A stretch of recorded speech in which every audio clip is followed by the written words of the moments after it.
¿Cómo finalizó la Revolución Mexicana? ¿Heredamos un mejor país? Yo soy Historiker y acompáñenme a ver esto.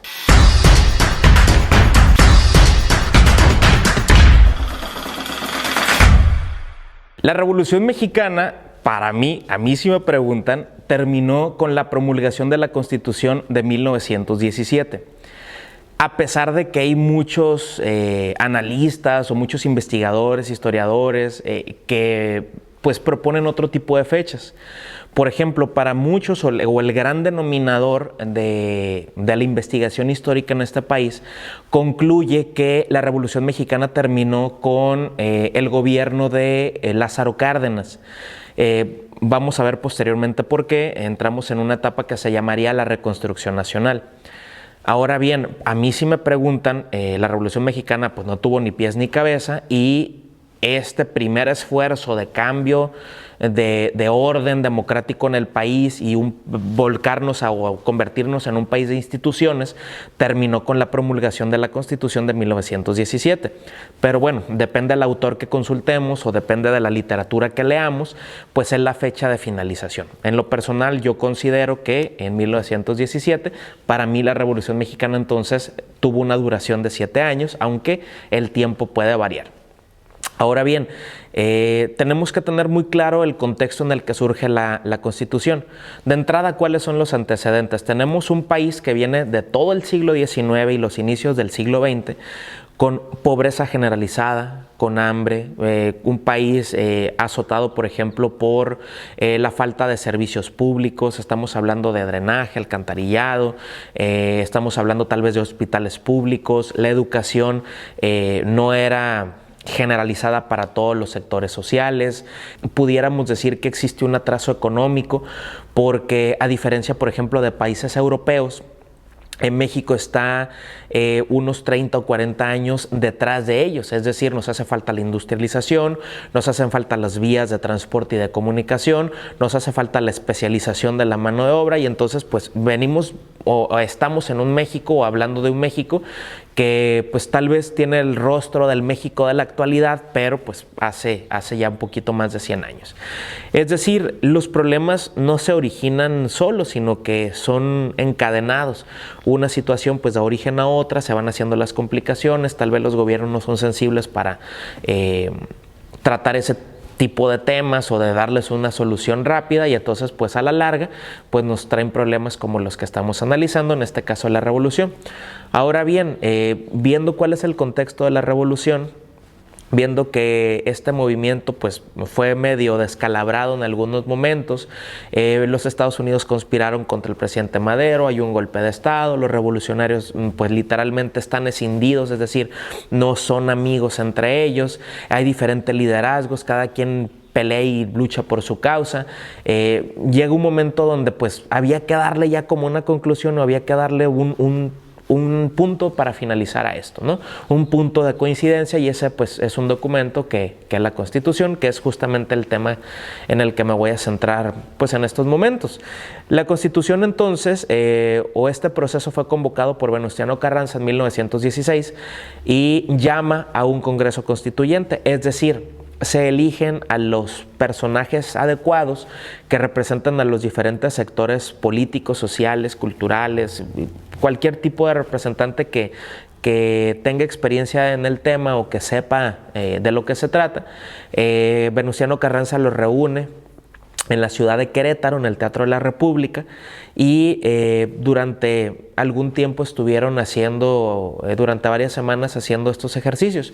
No se demoró tanto la Constitución porque como había un documento ya de base que fue lo de la Soberana Convención Revolucionaria, las discusiones empezaron para empezar a hacer los artículos, el artículo primero, el segundo, el tercero, y así hasta el artículo 136. Nuestra Constitución, nuestra Carta Magna tiene 136 artículos que son de observancia general, es decir, aplican para todos los mexicanos, desde el que vive en Tijuana hasta el que vive en la península de Yucatán, en Cozumel. ¿De acuerdo? Es decir, tú independientemente en donde estés, en cualquier parte del país en la que estés, tú puedes disfrutar de estos derechos y también contraes ciertas obligaciones. Incluso, por ejemplo, aquellos mexicanos que se encuentran fuera de las fronteras nacionales, es decir, que se encuentran en Estados Unidos, en Centroamérica, Sudamérica, Europa, África, Oceanía, Asia, en donde estén, este documento también les otorga a ellos derechos y les otorga obligaciones. Ahora bien, la Constitución está dividida en varias partes, ¿de acuerdo? Pero el articulado o los artículos que vamos a mencionar ahorita son muy claros. Por ejemplo, el artículo primero habla sobre el territorio, sobre la forma en la que nosotros adquirimos la nacionalidad mexicana.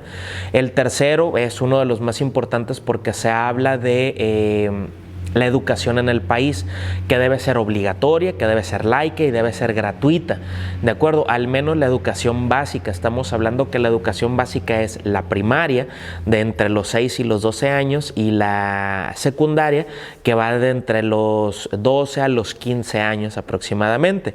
En esta época de la vida, o en esta parte de la vida de los mexicanos, nosotros adquirimos el conocimiento, aprendemos a leer y escribir, aprendemos operaciones matemáticas básicas, aprendemos habilidades para relacionarnos con las demás personas. Paréntesis, no sé si ustedes alguna vez se han preguntado por qué hay 50 individuos en un mismo salón. ¿De acuerdo? Pues es por eso, pues para que te relaciones con el de un lado, el de enfrente, que aprendas a trabajar en equipo, que conozcas y que sepas que hay diferentes mentalidades, que tu opinión también debe ser consensada, debe ser analizada con otros compañeros, para que tú aprendas desde pequeño a llegar a acuerdos.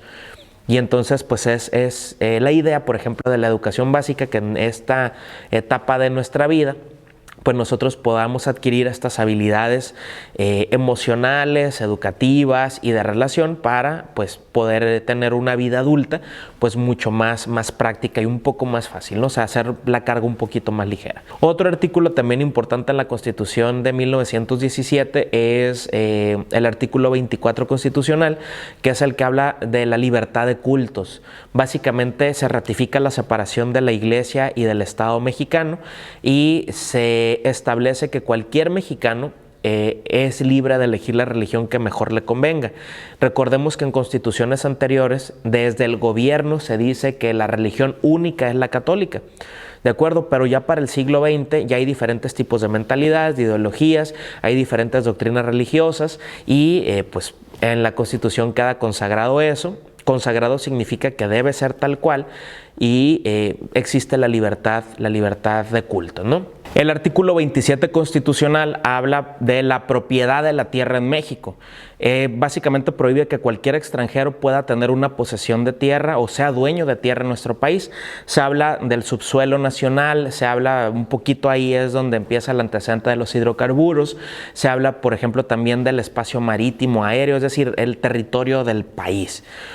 Por ejemplo, les voy a platicar como un caso que en algún momento de mi educación me pusieron. Si un extranjero lleva a su esposa, por ejemplo, extranjera también, y está embarazada, y van sobrevolando un avión mexicano, ¿de qué nacionalidad es el bebé? Si naciera en el avión, en el espacio aéreo. ¿De acuerdo? Entonces hagamos este ejercicio. Vamos a suponer que la pareja son españoles. Van en un avión mexicano y tal vez están pasando sobre Estados Unidos. ¿De acuerdo? Entonces, ¿de qué nacionalidad sería el bebé?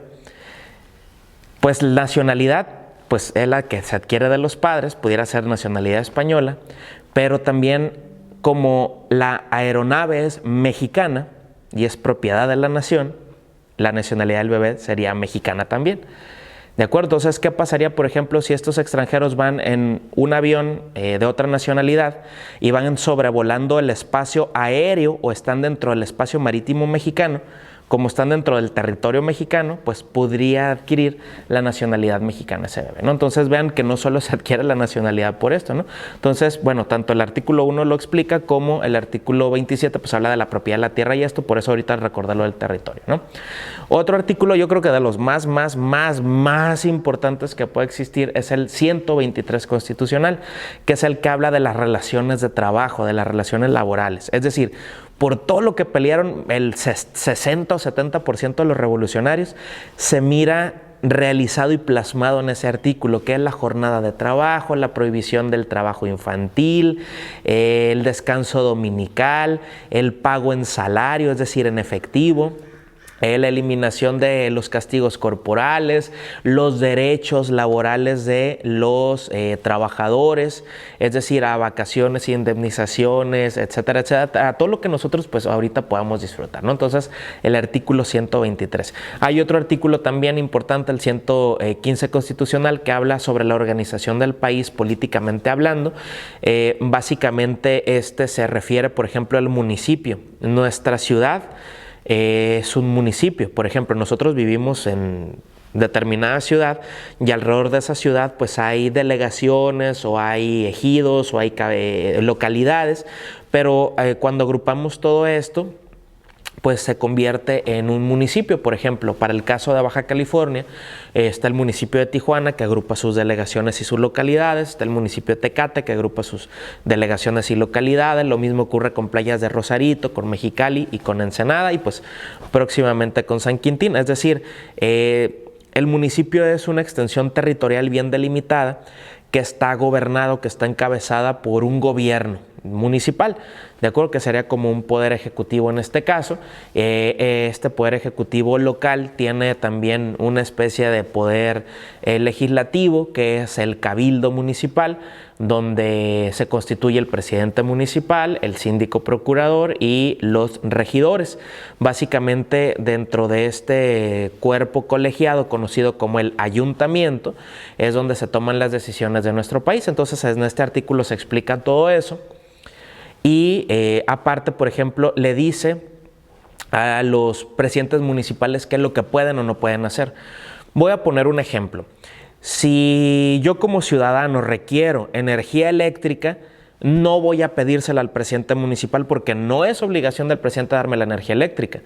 Si yo como ciudadano ocupo educación, yo no voy a ir a pedirle escuelas al presidente municipal. ¿De acuerdo? La Constitución es un documento que nos organiza, pero como no la conocemos a profundidad o ni siquiera la hemos leído, pues no sabemos cómo está el rollo, cómo está organizado el país. El municipio o el presidente municipal debe proveer seguridad pública, debe proveer servicios públicos, por ejemplo, la recolección de basura, el alumbrado público, debe proveer, por ejemplo, parques y jardines, debe proveer, por ejemplo, las vialidades, y párenle de contar, o sea, y debe llevar una administración adecuada de los servicios públicos. ¿De acuerdo? La educación, por ejemplo, se le pide al gobernador del estado o al presidente de la república, al igual que pues temas de seguridad, de electrificación y todo lo que ya les comenté, ¿no? Entonces, pues básicamente el presidente municipal es como la primera puerta para que la ciudad y el municipio tengan una organización que pueda ser funcional y operable el lugar donde vivimos y nos permita tener una mejor calidad de vida, que se va a ver beneficiada con el gobierno del estado y con el gobierno federal y pues la unidad de todos estos esfuerzos, ¿no? Es decir, como podemos ver, la Constitución dentro de todo su articulado pues tiene varios puntos que son importantes. Yo les mencioné algunos aspectos. Es decir, la Constitución tiene un carácter social. Es decir, la ley que nosotros vemos ahí debe cumplirse, y entonces al cumplirse esa ley, pues todos vamos a poder vivir de una mejor forma, de una mejor manera. Entonces, a eso nos referimos con que la Constitución es de observancia general y es de aplicabilidad para todos los ciudadanos sin distinción alguna. No porque alguien sea político, que tenga un cargo público, sea diputado o senador, pues le da la posibilidad, o incluso al presidente de la República, de pasar por encima de la ley. La Constitución es el documento literalmente que costó sangre, que costó sudor, que costó lágrimas, que costó cientos de muertes en este proceso de la Revolución Mexicana y que fue promulgada el 5 de febrero de 1917. Para finalizar, una vez que la Constitución ya estuvo redactada y que fue promulgada, es decir, que se dio a conocer en todo el país, no se crean que el país cambió de inmediato, sino que empezó a existir un proceso de adaptación lento, muy pausado, muy doloroso, de acuerdo, que va a derivar en otro tipo de problemas, en otra etapa de nuestra historia que se conoce como la reconstrucción nacional. ¿Cómo finalizó la Revolución Mexicana? ¿Heredamos un mejor país? ¿Ustedes qué piensan? Hasta la próxima.